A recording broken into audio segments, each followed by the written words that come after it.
Ayan. Huli namin mag so yan, pinupulot lang to sa dagat. Yan pinupulot lang yan. Libre na pang ulam. Imbaw tawag dito sa amin, imbaw.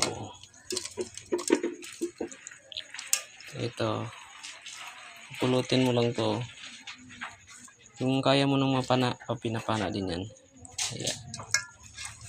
Ito, pinupulot ko lang to. Yan. Ito, pinapana. Ay, cuman. Ayan, masag, timbaw, kasag, ulipon, tabugok, isda, saka shell. Ayan, shell. May mga shell tayo na nakuha. Saan ba yan? Yung ibang shell.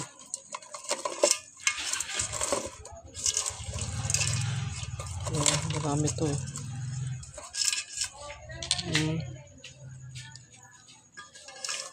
Ayan, dito sa probinsya, ganyan lang. Manghuli ka lang na sa gabi. Mangilaw ba yan tawag sa Tagalog?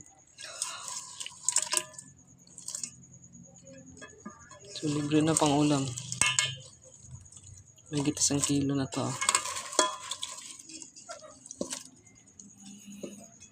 Ayan yung kasama ko.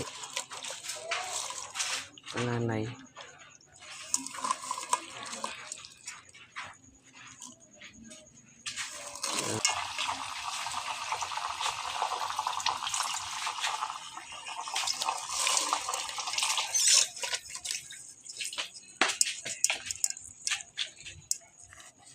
Ayan, luto lang natin. Nahalo-halo lang natin lahat. Ayan. So, libre na ulam. Libre na ulam yung nuli natin.